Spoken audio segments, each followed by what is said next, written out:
Hello students, welcome to class 8th। बच्चों, ये है हमारी अंतरा व्याकरण एवं रचना की किताब और इसमें से हम पाठ 1 को पढ़ रहे थे और समझ रहे थे। पाठ 1 जो कि हमारा भाषा, लिपि और व्याकरण के बारे में है। इसमें हमने भाषा के बारे में पढ़ा था, भाषा के रूप के बारे में पढ़ा था और राष्ट्रभाषा किसे कहते हैं, राजभाषा किसे कहते हैं और संपर्क भाषा किसे कहते हैं, ये सारी चीज़ें हमने पढ़ी थी और समझी थी। अब हम इससे आगे पढ़ेंगे और समझेंगे भारत की मान्यता प्राप्त भाषा, यानी कि भारत में कितनी भाषाओं को मान्यता मिली है।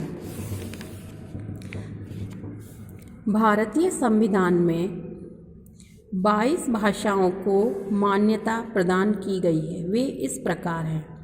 जो हमारा भारतीय संविधान है उसमें भारत में जो 22 भाषाओं हैं उनको मान्यता मिली है और जो कि इस प्रकार हैं: हिंदी, असमिया, बंगला, गुजराती, बोडो, डोगरी, कन्नड़, कश्मीरी, कोंकणी, पंजाबी, उर्दू, मैथिली, मलयालम, मणिपुरी, मराठी, नेपाली, उड़िया, संस्कृत, तमिल, तेलुगु, संथाली तथा सिंधी। ये जो 22 भाषाएं हैं इनको हमारे भारतीय संविधान में मान्यता प्राप्त हुई है। ये भाषाएं अपने अपने क्षेत्र में बोली जाती हैं। उसके बाद है बोली। अब बोली क्या है? बोली क्षेत्रीय भाषा होती है। बोली का अधिकतर मौखिक रूप होता है। हिंदी प्रदेश में कई बोलियां हैं। इनमें से कई बोलियां भाषा स्तर की हैं, अर्थात भाषा स्तर की, यानी कि इनका प्रयोग साहित्य रचना के लिए किया गया है।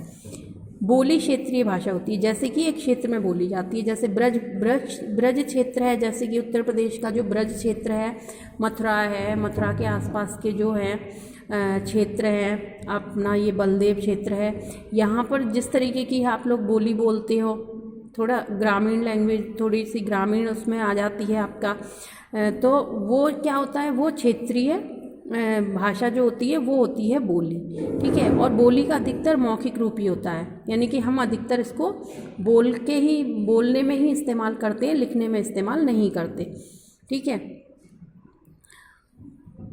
और कई जो बोलियां हैं, मतलब कुछ बोलियां ऐसी हैं जिनका भाषा स्तर की हैं, जिनका प्रयोग साहित्य रचना के लिए किया गया। जैसे एक तो ब्रज भाषा का, अवधी भाषा का, उसके बाद पंजाबी भाषा में भी कुछ ग्रंथ लिखे हैं, बंगला भाषा में भी लिखे हैं।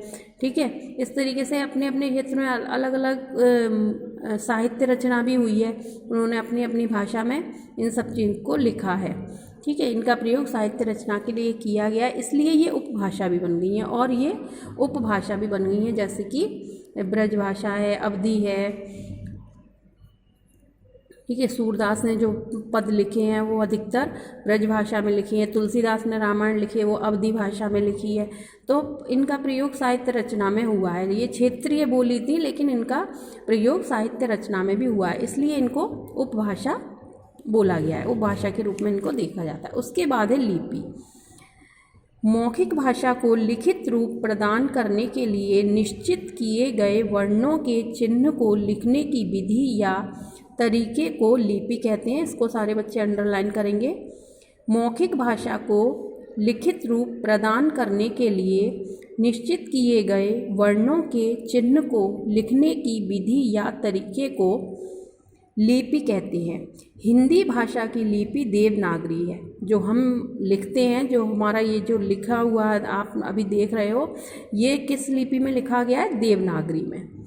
इस लिपि का विकास ब्राह्मी लिपि से हुआ है। इस जो लिपि का विकास है वो ब्राह्मी लिपि से हुआ है। इस प्रकार संसार की अन्य भाषाओं की भी अलग अलग लिपियां हैं। जैसे मराठी देवनागरी में लिखी जाती है, अंग्रेजी रोमन में लिखी जाती है, जर्मन रोमन में लिखी जाती है, उर्दू फारसी में लिखी जाती है, पंजाबी गुरुमुखी में लिखी जाती है। तो ये तो हो गई आपकी लिपि, बोली और भारत की मान्यता प्राप्त भाषाएं। ठीक है, आज के लिए बच्चों इतना ही। कल हम इसी पाठ में व्याकरण और व्याकरण के अंग के बारे में पढ़ेंगे और उसके बाद हम अपना जो पाठ 1 है उसका अभ्यास करेंगे। ठीक है, चलिए।